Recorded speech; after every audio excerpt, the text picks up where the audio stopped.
let's get right into it. Today, we're heading back out to the west side of Kyoto and visiting a really cool area called Arashiyama. Now, anytime that I have asked people for their advice what to do or where to go in Kyoto, it's overwhelmingly the answer is go to Arashiyama. So after 6 years, I finally went for it and took the chance and wanted to see what was out there. So today we're going to be talking about the Arashiyama area, Misugiyama, as well as the Katsukakeyama mountain hike. I'll tell you everything you need to know about that, as long as doing a little review of my Gregory Paragon 58 liter that I've been using now for the last 3 years or so. So let's get started here. First, we have the Arashiyama line, the Arashiyama hike. You're really gonna like this one. There's a lot of cool stuff to do out there, and if you time it right, you will have plenty of time to head out and enjoy the city of Arashiyama after you go hiking or before, whatever you choose you want to do. I went after. I can tell you a little bit about my experience there, but let's get to the hike. So here's how to get out to the mountain. You will get to Kyoto Station. From Kyoto Station, get back on that JR West line, the Sagano line. Most of the hikes run straight through that JR line, so when in doubt, head out to platform 31, 32, 33, and you cannot go wrong there. So head out on the Sagano line, JR West, and in about 30 minutes or so, you're gonna end up at Umahori. Umahori is a very small town it looks like there's nothing more than 3 or 4 story buildings aside from one big mansion or one big apartment complex in the center of the city. So it's really cool. You can see all the mountains scattered around. And again, it's out in the middle of kind of nowhere. So luckily this time there is a Lawson's convenience store right next to the station. So if you want to pick something up when you get there, go ahead. It's a good one. It's the same one, but it is there. So take advantage if you need to. The hike starts there.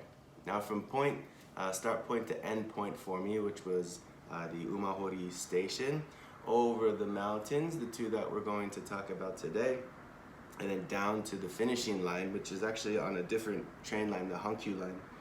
Kamikatsura is where I ended. In all total, it was about 4 hours, 30 minutes.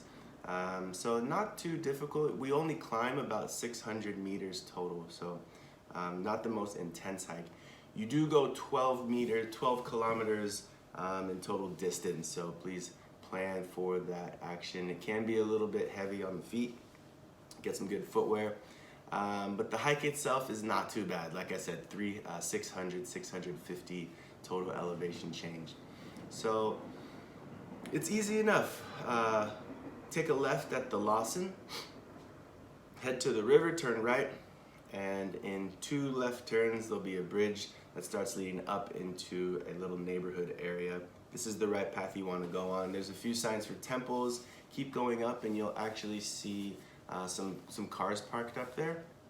They are attending to the grounds and taking care of the temple, so don't be alarmed to see some cars parked out front. Continue on up, stay left at the fork, and you will come to a fence, and there's a pretty important sign on this fence, and it's warning you about bears. Now, I didn't see any when I was there. A few people that I passed, including myself, had the small bear bell attached to our bags. Please be careful. Bring any precautions that you need or any safety things that you need before you get out onto the mountain. So keep a lookout. Now, going through, we first make an initial ascent straight to the top, and then it kind of flattens out on the top. So I actually really like this style. You go ahead, get a little workout in right from the get-go for about an hour and a half.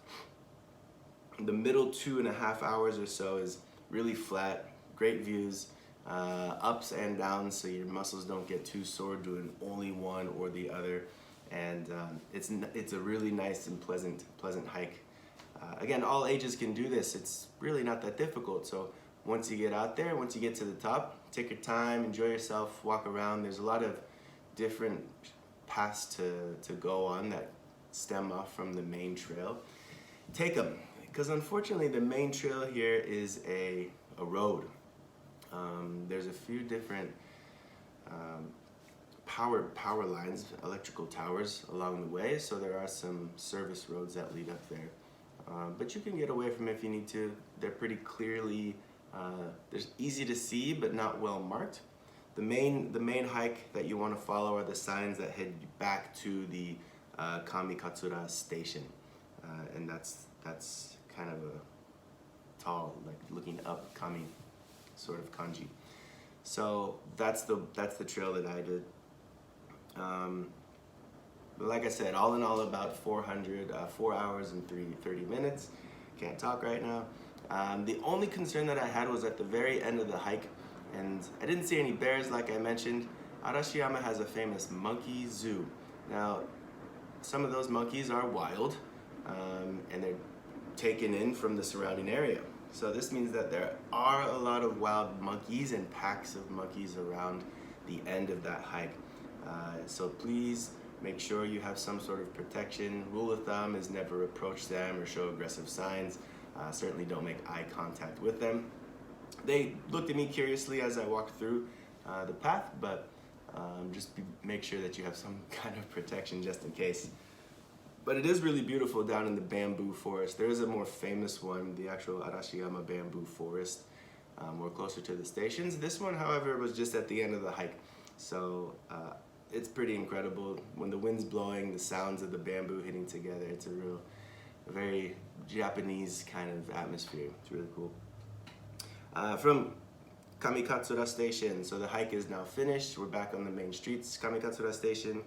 I took the Hankyu line back up to Arashiyama station, and then from there I get to walk over the Arashiyama bridge. It's kind of an iconic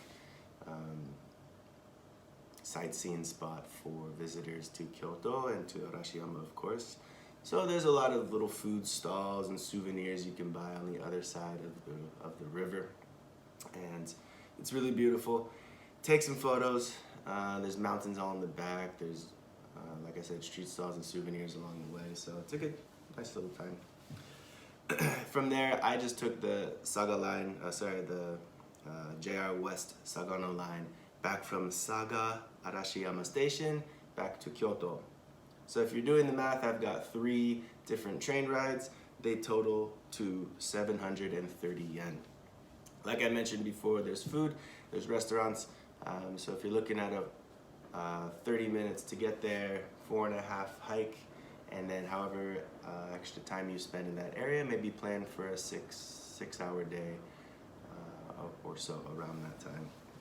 Arashiyama, that area has a lot of history and a lot of kind of countryside feel. So I actually just enjoyed walking up and down the streets, seeing what kind of street stalls there were. They're really famous for katsu, like a free-range katsu koroke kind of thing.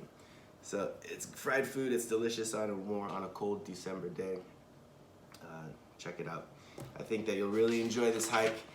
That rounded off the 3 hikes that I did in Kyoto just last week. So if you have time to go out there and check out the hikes around Kyoto, I hope this information was useful for you in planning your next event.